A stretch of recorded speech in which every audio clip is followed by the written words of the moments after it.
Life is filled with secrets, and in a world that is constantly at war, we've all become compartmentalized. Nowhere is this more evident than in these secret cities, whose very existence was kept a mystery in order to achieve clandestine national security goals. Number 1. Los Alamos. Of course, Los Alamos is not secret anymore. It's a well-known part of the narrative of how the U.S. constructed the first atomic bomb and used it to end World War II. But before it was dropped on Hiroshima and Nagasaki, it had to be designed, assembled, and tested.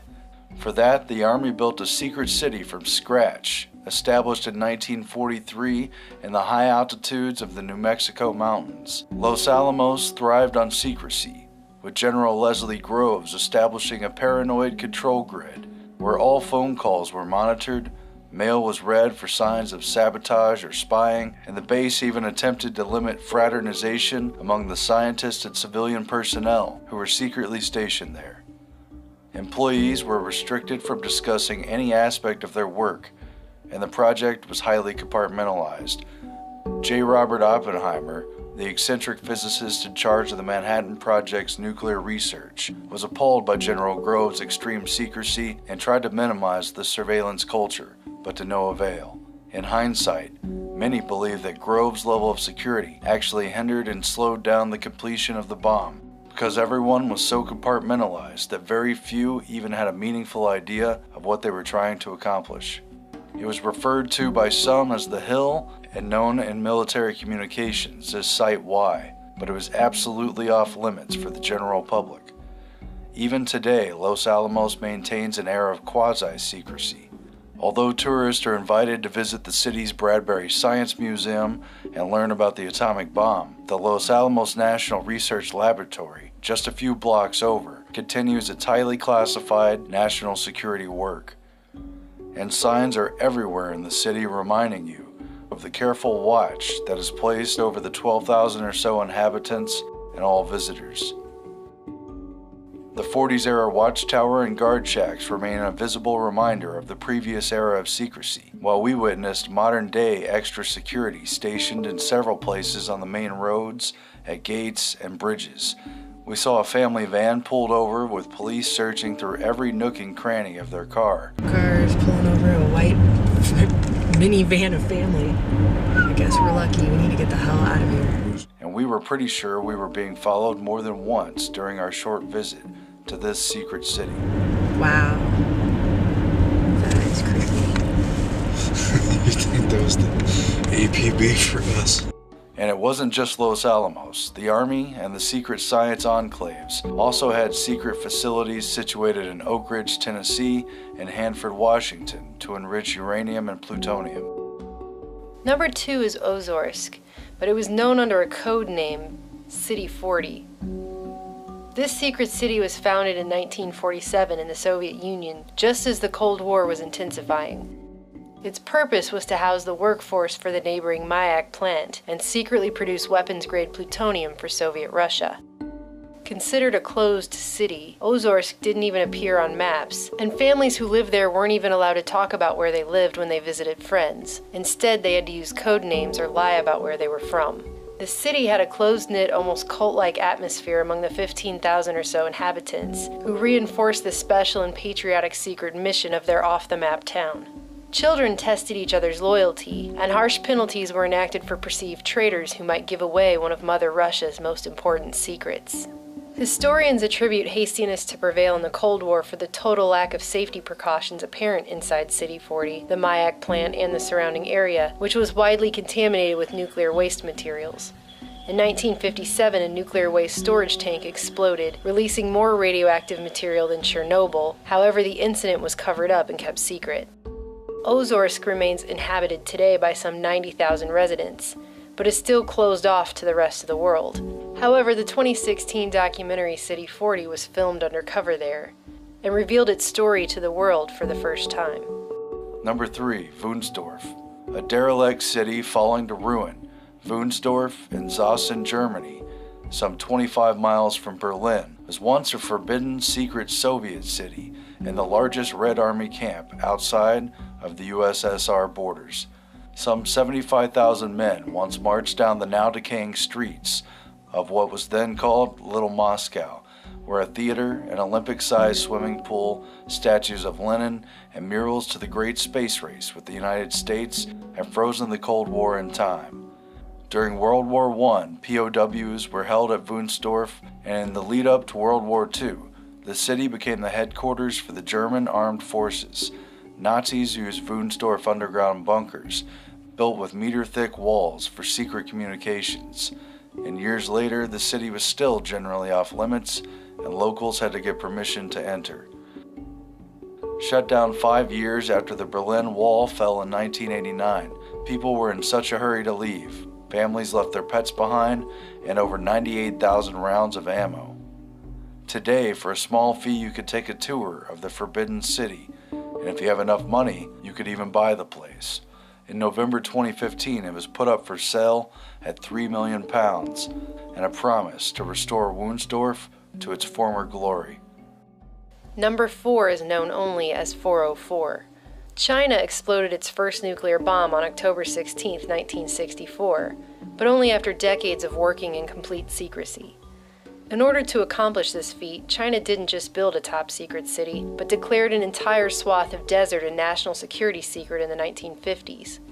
In the remote reaches of far west China, the Gobi Desert was the chosen location where the People's Republic of China successfully assembled its first atomic bomb. 3 generations of Chinese people were sent to live and work in the city, which did not even have a name, and has come to be known as 404.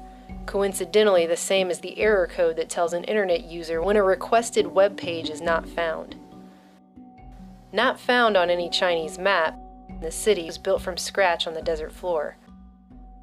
Now apartment buildings, a vinegar factory, a rundown restaurant known as the Old Granny Hot Pot, 2 identical kindergartens designed by the Russians, a central city square with a statue of Chairman Mao, and Nuclear City Park with its rusty rides, fountain, and pavilion, all sit decaying in silence.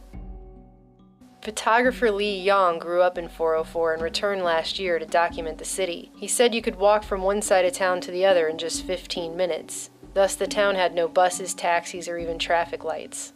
All residents of 404 were relocated in 2005, and today the empty city slowly rots in solitude.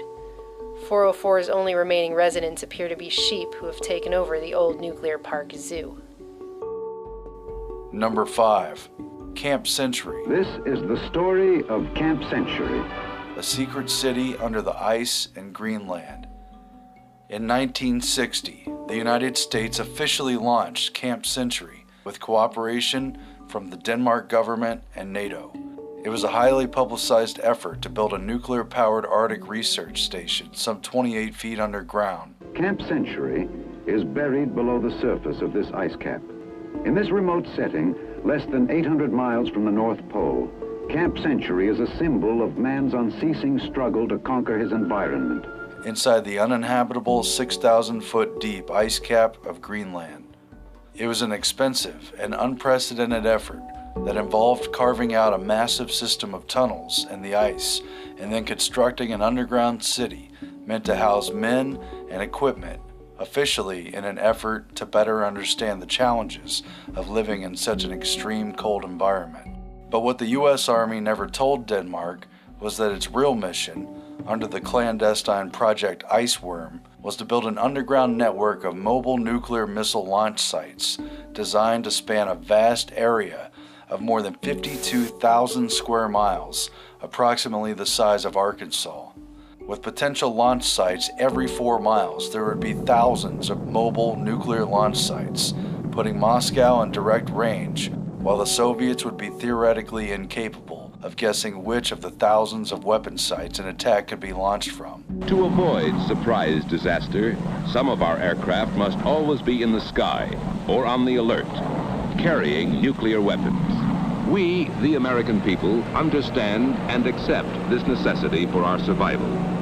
But the project was officially closed down just 5 years later, after a scientific study found that the ice cap was shifting so rapidly that it threatened to collapse their expansive system of tunnels in just 2 years. Today, the melting ice core is again threatening to unleash one of Camp Century's other secrets, a huge cache of buried nuclear and toxic waste that could soon be exposed to above-ground life. Well, there really are three objectives. The first one is to test out a number of promising new concepts in polar construction, and the second one is to provide a really practical field test of this new nuclear plant. And finally, we're building Camp Century to provide a good base here in the interior of Greenland where the scientists can carry on their R&D activities. Now, does this have any immediate defense aspects? Well, not an operational mission, no. It's a big experiment, an R&D project.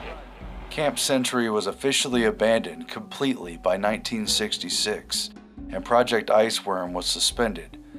But considering that the U.S. Army kept its real mission secret from Denmark as well as the rest of the world, who's to say that the project ever really ended, or that there aren't similar sites and secret installations all across the world? Number 6 is located in India, or not, depending on who you ask.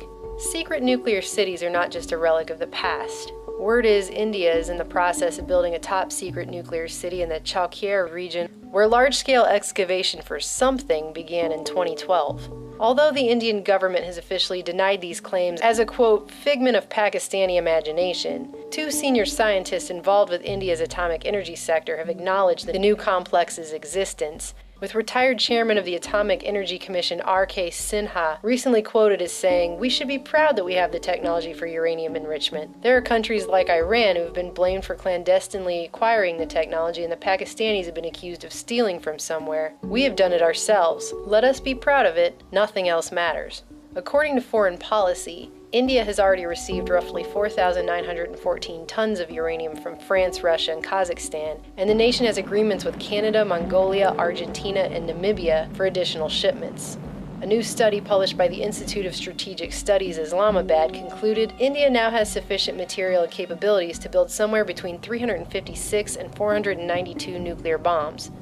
In the past 2 to 3 months alone, India has signed more than 50 arms deals totaling a whopping $3 billion, including emergency defense deals with Russia, France, and Israel. Kinda makes you wonder, does the country know something we don't? These are just a few examples on a very long list of facts that are kept from a compartmentalized public in a world seemingly at permanent war. So just consider this the next time somebody tells you there can't be any big conspiracies, because how could they get that many people to be in on it and lie about it?